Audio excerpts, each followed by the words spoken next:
এই হলো কাণ্ড। বেশ বেশ, তোমার মুখে আমি সব শুনলাম, আর শুনে যা বুঝলাম তাতে আজকে গোপাল একাই ঘুরুক। মনে হচ্ছে ও আর সেরকম কাউকে খুঁজেই পাবে না। দেখা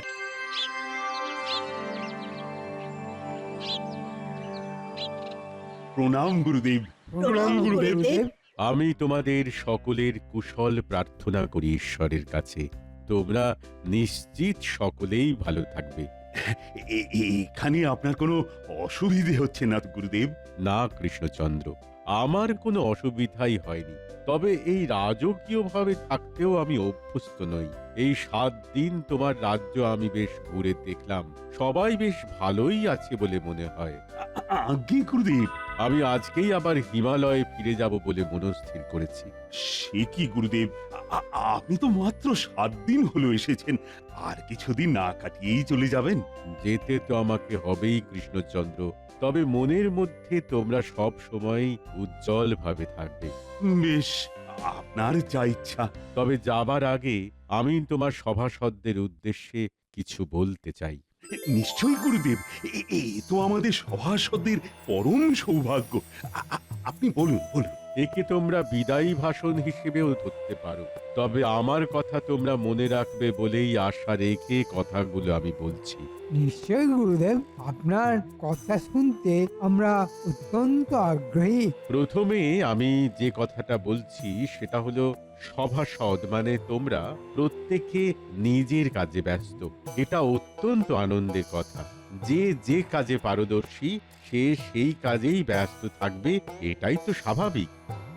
কিন্তু যে যে কাজের উপযোগী সেই কাজ বাদ দিয়ে অন্য কোনো বিষয়ে কতটা জ্ঞান আছে সেটা কিন্তু ভাবার বিষয়। নিশ্চয়ই গুরুদেব, নিশ্চয়ই। অত্যন্ত সামান্য জ্ঞান সবার প্রত্যেক বিষয়ের ওপর থাকাটা জরুরি, তা সে সামাজিক হোক, ধর্মীয় বা আর্থিক হোক। আমি চাই প্রত্যেকে গুরুদেবের উপদেশ মন দিয়ে শোনো। উনি তো চলেই যাবেন, কিন্তু এমন অমূল্য জ্ঞান তোমরা আর কারো কাছ থেকে পাবে না। আপনি বলুন বলুন গুরুদেব। মানুষের জীবনের প্রকৃত উদ্দেশ্য কি? সুস্থ থাকা এবং ভালো থাকা। ঠিক ঠিক। এখন এই মানুষের মধ্যে মহাপুরুষকে, যে নিজে কখনো রেগে যায় না, এইটাই হলো মহাপুরুষের বিশেষ গুণ। তার কথায় হয়তো অন্য লোক রেগে যেতে পারে, কিন্তু সে কোনো অবস্থাতেই রাখবে না। এই মহাপুরুষের সংখ্যা সারা পৃথিবীতে খুবই অল্প। তাহলে আমাদের সবার জন্য আপনার বিশেষ উপদেশ কি গুরুদেব? এটাই আমার উপদেশ, তোমরা কোনো অবস্থাতেই যেন কেউ রেগে না যাও। যত কঠিন পরিস্থিতি আসুক না কেন, ঠান্ডা মাথায় শান্তভাবে নিজের কাজ সমাধান করতে হবে। এটাই আমার আজকের বাণী। এখন আমি হিমালয়ে চলে যাচ্ছি। তোমরা তোমরা সকলে ভালো থেকো।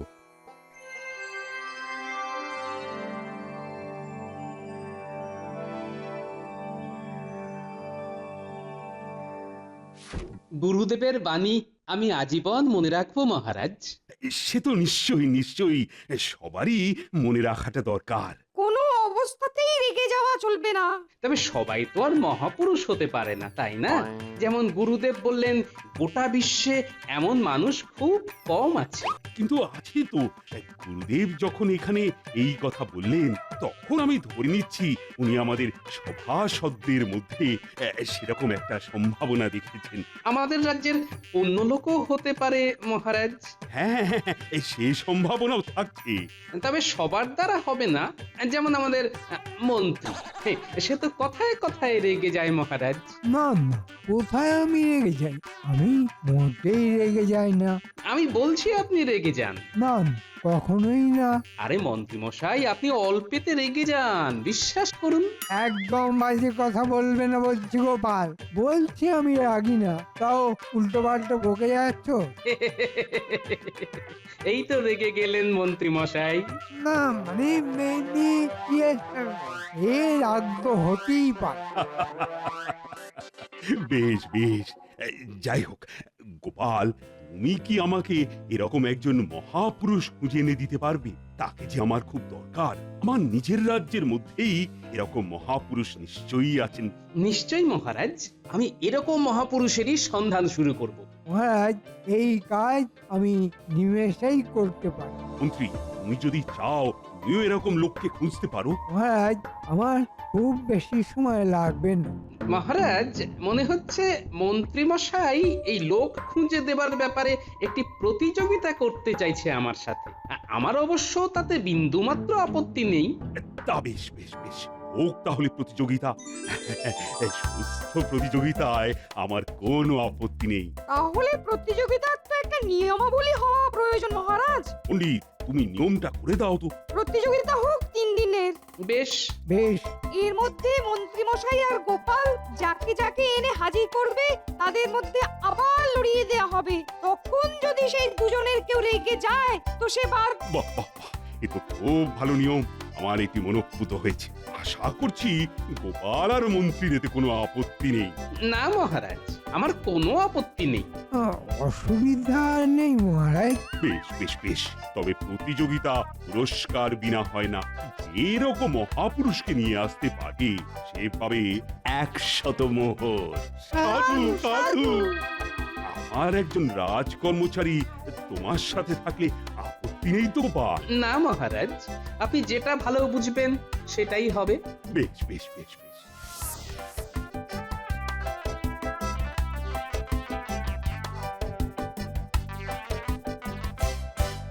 বুঝলে ভায়া, তোমার আজকের কাজ বড়ই করুণ। তুমি শুধু দেখবে লোকজনকে আমি রাগিয়ে দিচ্ছি আর লোকজন আমার উপর ক্ষেপে যাচ্ছে। তবে ক্ষেপে যদি আমাকে মারতে আসে তবে তুমি একটু সামলে নিও। হ্যাঁ, যদিও মনে হয় না অতটা কিছু হবে। তা কোন দিকে যাবেন কিছু ঠিক করেছেন? চলো ভায়া, ওই বাজারের দিকেই যাওয়া যাক। ওখানে একসাথে অনেক পেয়ে যাব, বুঝলে। ঠিক, চলুন তাহলে।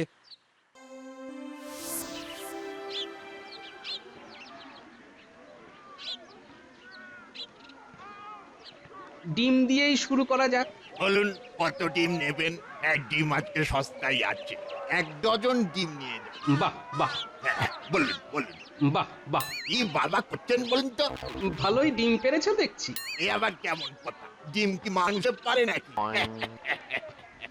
বলো তো, ডিম আগে না মুরগি আগে?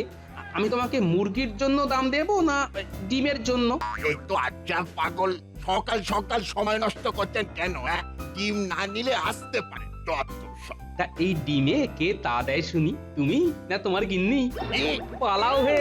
তবে রে, তখন থেকে উল্টো পাল্টা বাজে কথা বললে মাথা খারাপ হচ্ছে। গেল গেল আমার ডিম গেল, সব নাশ করে দিল।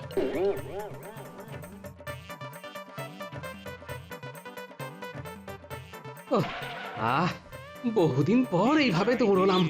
চলো, ওই যে ঘিওয়ালাকে দেখতে পাচ্ছি, ওইখানে চল। ঘি চাই ঘি, খাঁটি ঘি, সরেস ঘি। ঘি আছে দেখছি।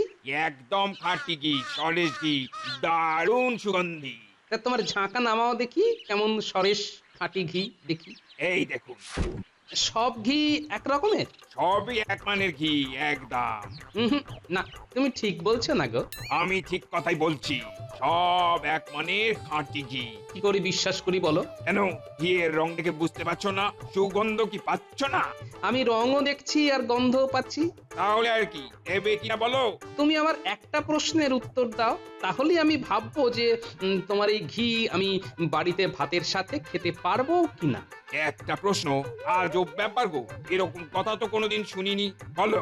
প্রশ্ন হলো, তোমার এই ঘি সোজা আঙ্গুলে ওঠে নাকি আঙ্গুল বাঁকাতে হয়? অত ভাগা বুড়ো, আমার সাথে ঠাট্টা হচ্ছে। কাক মাথায় গাঁটটা দিয়ে ঠিক করে দেবো। ভাগো ভাগো এখান থেকে। এই দেখো, তুমি তো অল্পতেই রেগে গেলে গো। চলো হে, অন্য কোথাও যাই।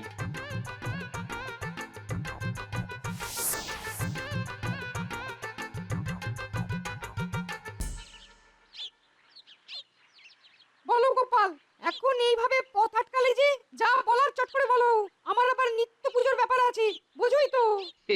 জানি জানি, ওই নিত্য পুজো করে ভালোই উপরি কামাই আছে আপনার, সব জানি। ছি ছি ছি ছি, তুমি দক্ষিণাকে কামাই ভাবছো? হায় ভগবান! আপনি নিত্য পূজা জানেন? কি বলতে চাইছো গোপাল? আমি জানি না তো কি তুমি জানবে? ছোটবেলা থেকে বাবার হাত ধরে নিত্য পূজায় অংশগ্রহণ করতাম। ছাড়ো সেসব কথা। হ্যাঁ, ছোটবেলার কথা তো, তাই মনে হয় ভুলে গেছেন। আপনি ওই শ্যামাপদ আর তুলসীর বিয়েতে শ্রাদ্ধের মন্ত্র বলেছিলেন না? কি? হ্যাঁ হ্যাঁ, ঠিকই বলছি। ওই বিয়ের আসরে আপনার শ্রাদ্ধের মন্ত্র বলাতে বিয়েটাই ওদের এখন ভেঙে যাওয়ার উপক্রম। ঘরে নিত্যি অশান্তি। অনেকক্ষণ ধরে বাজে কথা শুনে আসছি। কোথা থেকে দুধটে সব দিন খারাপ করে দিল। নেহাত পুজো করতে যাচ্ছিলাম, না হলে মার দিতাম। আপনি শুধু শুধু রেগে যাচ্ছেন পুরোহিত মশাই। আরে, ওই দোকানি তো ধূপ বিক্রেতা, ওর কাছেই যাওয়া যাক, চলো। ছ্যা ছ্যা ছ্যা ছ্যা, ইস কি বিশ্রী গন্ধ গো! এই দোকানের সামনে দিয়ে হাঁটার উপায় আছে? হ্যাঁ, কেন কিসের গন্ধ? এখানে ধূপের সুগন্ধ পাওয়া যায়। হ্যাঁ, সুগন্ধ না ছাই? তোমার ধূপকাঠিতে গোবর মেশানো হয়, আর সেই গোবর মেশানো গন্ধে প্রতিবেশীরা বাড়ি ছেড়ে পালিয়ে যায়, মরা অব্দি উঠে জেগে বসে। তবে রে, চিৎকার করে বাজে কথা বলে আমার ব্যবসা নষ্ট করা? দেখাচ্ছি দেখাচ্ছি এখনই।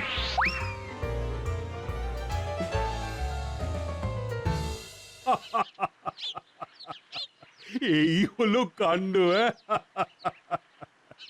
বেশ বেশ, তোমার মুখে আমি সব শুনলাম, আর শুনে যা বুঝলাম তাতে আজকে গোপাল একাই ঘুরুক।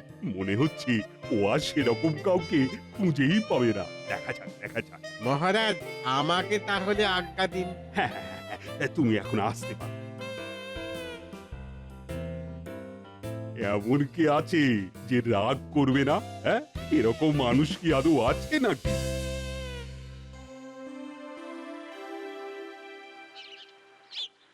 গিন্নি, আমি চলাম। বলি কই চললে? কোথায় আবার যাই? রাজসভায়। বটে, তা তুমি নাকি পথে পথে ঘুরে বেড়াচ্ছ, লোকজন তোমাকে তাড়া করছে, তুমি নাকি মার খেতে, হ্যাঁ? বলি সব হচ্ছেটা কি? কে বলেছে? হ্যাঁ, মানে কে দেখেছে? পুটির মা দেখেছে। দূর, কি দেখতে, কি দেখেছে? বটে বটে, বলি কিছু একটা হয়েছে, তুমি বলছো না?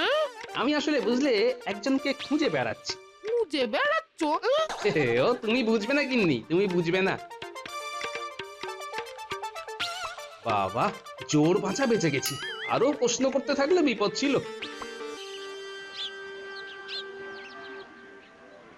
গো, ওগুলো কি তাল? হ্যাঁ, তালগুলো দেখে ঠিক তালি দিতে ইচ্ছে করছে না গো। কিরকম শুকনো গোমরা মুখে রয়েছে, অনেকটা ঠিক ওই তোমার মুখের মতোই, বুঝলে? তাল নয়, সব বেতাল। কি বলছেন কি?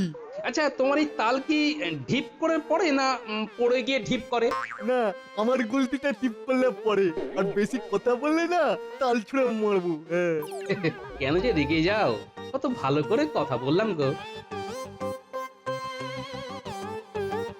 ওহো, সে ছিল তালওয়ালা আর এ হলো তিলওয়ালা। তাল কত করে ভাই?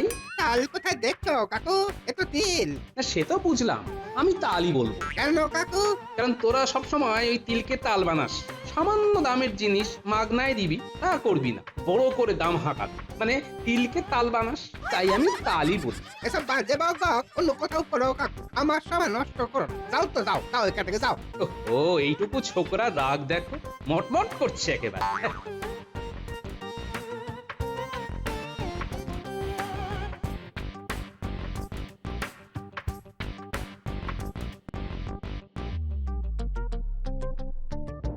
কি ব্যাপার গোপাল, তুমি এইখানে ঘুরে বেড়াচ্ছ যে? আরে রাজবাড়ি তো ওই দিকে, রাজসভা যাবে না? কি হবে গিয়ে? আপনার মতো বুজরুক যেখানে থাকে সেখানে কি আর উন্নতি হতে পারে? মানেটা কি বলতে চাইছো তুমি? হ্যাঁ, কি বলতে চাইছো কি? আমি বুঝলো 100% সত্যি কথাই বটে। আচ্ছা, আপনার রাতে ঘুম হয়? মানেটা কি? না মানে, আপনি সারাদিন যত পরিমাণে লোক ঠকান, তাতে তো সারা রাত লজ্জায় আপনার ঘুম হবারই কথা নয়। এই দেখো, ঠিক ধরেছি। তাই আপনার চোখ মুখ কিরকম ফোলা ফোলা লাগছে। দাঁড়াও দাঁড়াও, এত বড় কথা? আজ তোমার একদিন কি আমার একদিন?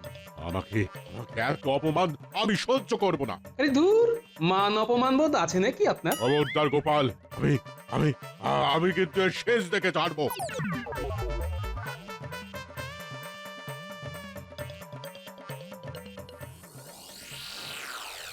এখন মহারাজ আমি এই দুদিনে একজনকেও খুঁজে পেলাম না যে না রেগে থাকতে পারে।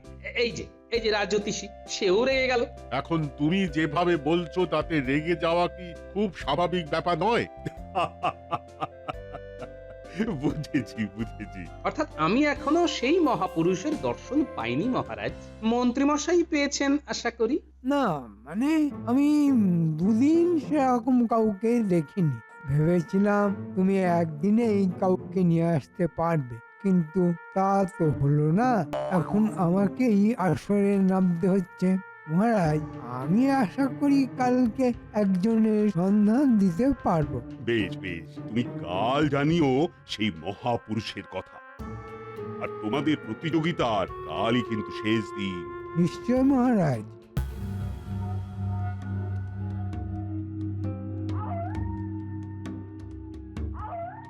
ভোলা, দরজা খোলো। কে কে এত রাতে? ভোলা, আমি মন্ত্রী, দরজা খোলো, কথা আছে। মন্ত্রী মশাই এত রাতে? সব কুশল তো?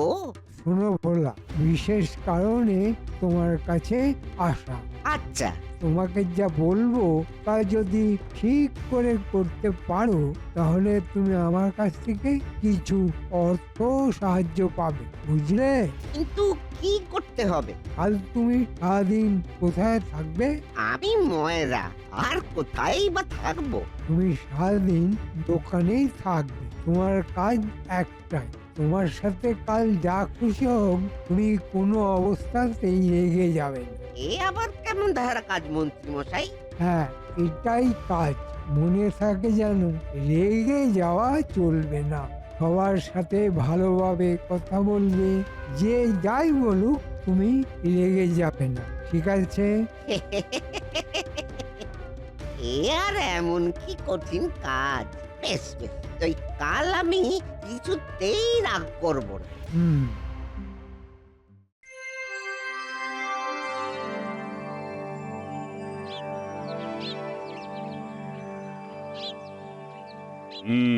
তাহলে কি হলো গোপাল?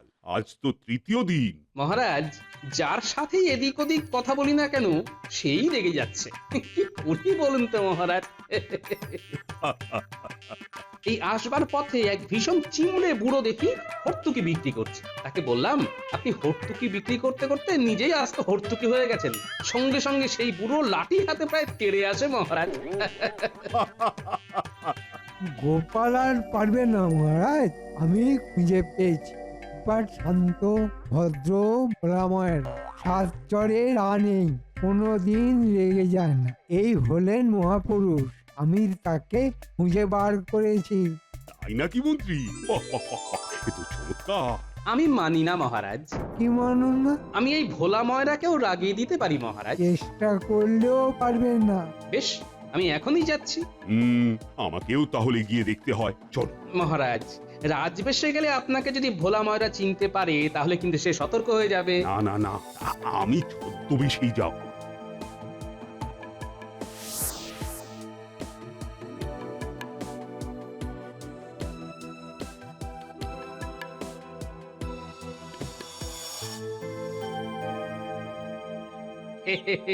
কেমন আছো মহাপুরুষ ভোলা? মিষ্টি খাবেন তো? একটা কাজ করো, তুমি আমাকে 10টা রসগোল্লা দাও।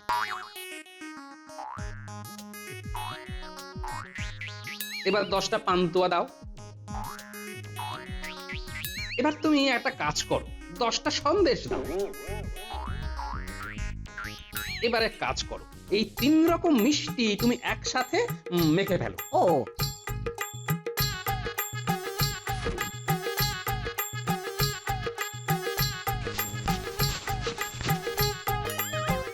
এবারে এই মাখা দিয়ে তুমি 30খানা মিষ্টি বানাও। বেশ।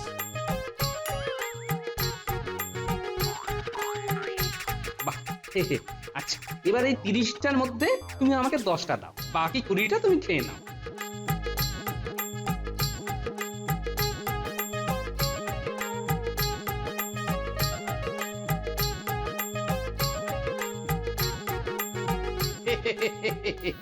এবার তুমি বলো, তুমি কত টাকার মিষ্টি খেলে? তার থেকে আমাকে যত টাকার মিষ্টি দিয়েছো সেটা বিয়োগ করলে কত টাকা দাঁড়াবে? দূর, কি ভেবেছো কি তুমি? যা খুশি তাই আমাকে দিয়ে করাবে। দেখেছেন তো মহারাজ, আমি ভোলাকেও রাগিয়ে দিতে পারলাম।